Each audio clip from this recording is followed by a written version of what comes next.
ஸ்டூடெண்ட்ஸ்க்கு எப்போவுமே சக்ஸஸ்ஃபுல்லாக இருக்கணும், சக்ஸஸ் தான் இம்பார்ட்டன்ட்டு தான் நம்ம ரொம்ப எம்ஃபசைஸ் பண்ணுறோம். ஆனால் failure is also very important. நம்ம சக்ஸஸ்ஃபுல்லாக இருக்கிறதுக்கான நிறைய டிப்ஸ் அவங்க ரொம்ப எக்யூப் பண்ணுறோம். ஆனால் ஒரு ஃபெயிலியர் வரும்போது அதை எப்படி ஹேண்டில் பண்ணோம்னு ஸ்டூடெண்ட்ஸ் தெரிஞ்சுக்கிறது ரொம்ப நல்லது. ஸோ இதுக்கான சில ஸ்டெப்ஸ் தான் நம்ம இன்னைக்கு பார்க்க போகிறோம்.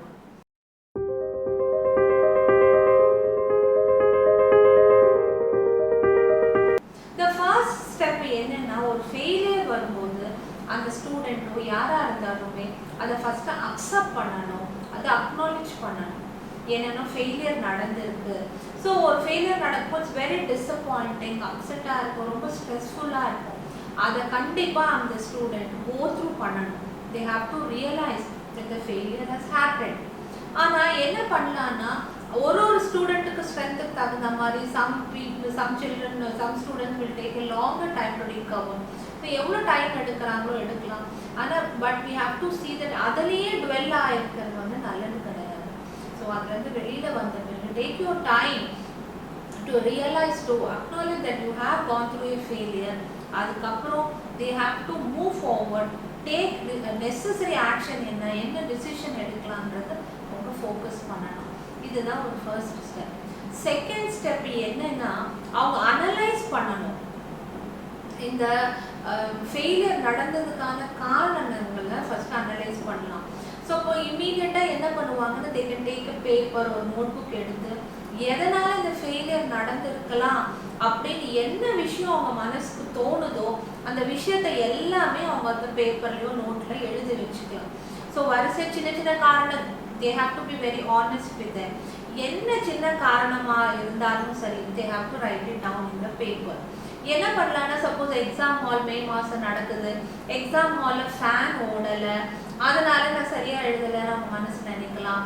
இல்லைன்னா அன்றைக்கி பிரேக்ஃபாஸ்ட் சாப்பிடல, இல்லைன்னா அம்மா கூட சண்டை போட்டோம். ஸோ இது மாதிரி சின்ன சின்ன விஷயங்கள்லாம் கூட இருக்கலாம். Whatever comes to their mind, they can write everything in the paper. நிறைய எத்தனை ஐடியாஸ் வருதோ எல்லாமே எழுதிட்டு at the end they have to sit alone, analyse பண்ணணும். இந்த சில காரணங்கள்ல எது டாப் 3 ப்ரையாரிட்டி, அவங்க ஃபெயிலியருக்கு எது டாப் 3 காரணங்கள் இருந்ததோ அதை ஆனஸ்டாக அவங்க அனலைஸ் பண்ணி அதில் மட்டும் அவங்க ஒர்க் பண்ணாவே டெஃபினட்டாக வந்து நெக்ஸ்ட் டைம் வந்து ஃபெயிலியர் ரிப்பீட்டே ஆகாது. So this is very important step.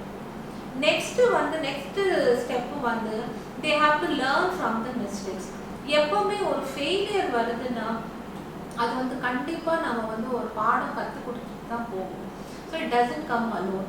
So அந்த லெசன் என்ன அவங்க லேர்ன் பண்ண போகிறாங்க அதை எம்ப்ரேஸ் பண்ணி அதில் பேஸ் பண்ணி நெக்ஸ்ட் ஆக்ஷன், நெக்ஸ்ட் டிசிஷன் எடுத்து அந்த ஃபெயிலியரை அவங்க அவாய்ட் பண்ணலாம். இல்லைன்னா திருப்பியும் ரிப்பீட் ஆகாமல் அவங்க பார்த்துக்கலாம். நெக்ஸ்ட் இம்பார்ட்டண்ட் ஒன் வந்து அவங்க அந்த க்ரோத் மைண்ட் செட்டை எப்போவுமே டெவலப் பண்ணணும்.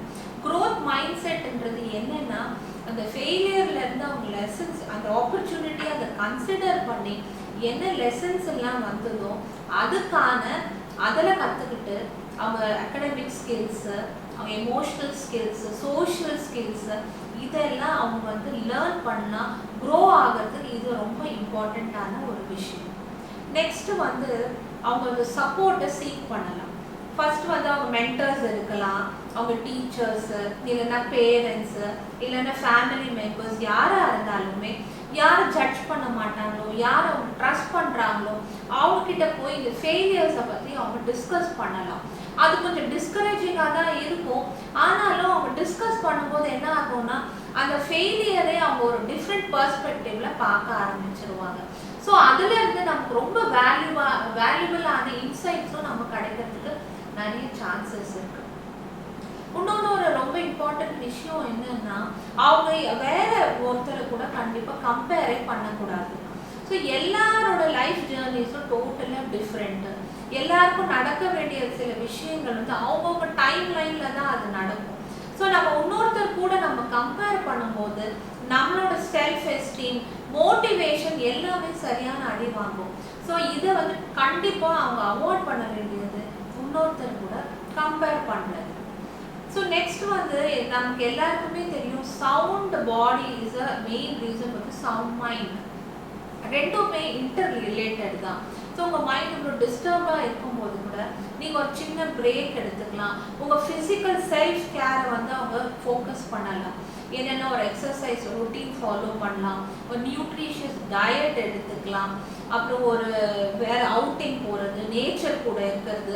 இந்த மாதிரிலாம் சில ஆக்டிவிட்டீஸ் பண்ணும்போது அவங்க ஃபிசிக்கல் ஹெல்த்தை அவங்க இம்ப்ரூவ் பண்ணும்போது ஆட்டோமேட்டிக்காக அவங்க மென்டல் ஸ்ட்ரென்த்து இம்ப்ரூவ் ஆகும். ஸோ இதெல்லாம் பண்ணும்போது அவங்க ஈஸியாக ஒரு ஃபெயிலியரை ஃபேஸ் பண்ணும்போது அதுலேருந்து வெளியில் வந்துடலாம். நமக்கு எல்லாருக்குமே தெரியும் ஃபெயிலியர் வந்து இன்னெவிட்டபிள். யாராக இருந்தாலுமே ரொம்ப ரொம்ப சக்ஸஸ்ஃபுல்லான பர்சனாலிட்டிஸ் கூட ஃபெயிலியர் பார்க்காம இருக்கவே மாட்டாங்க. So failure is a stepping stone to success. லைஃப்பில் சக்ஸஸ் இருக்கோ இல்லையோ கண்டிப்பாக failure is very important for us to learn. only when we learn we grow. So grow ஆகும் போது தான் சக்ஸஸும் நம்ம ரீச் பண்ணுவோம். ஸோ டெஃபினட்டாக இந்த ஸ்டெப்ஸ் ஃபாலோ பண்ணிங்கன்னா it's very important for it's very easy for you to come out of the failure and reach success. So உங்கள் லைஃப்பில் ஏதாவது நீங்கள் ஃபெயிலியர்ஸை ஃபேஸ் பண்ணியிருந்தீங்கன்னா அது கமெண்ட் பாக்ஸில் கமெண்ட் பண்ணுங்கள். இந்த வீடியோ உங்களுக்கு பிடிச்சிருந்ததுன்னா ஷேர் பண்ணுங்கள், லைக் பண்ணுங்கள். Also subscribe to my channel. Thank you and this is Sujata signing off.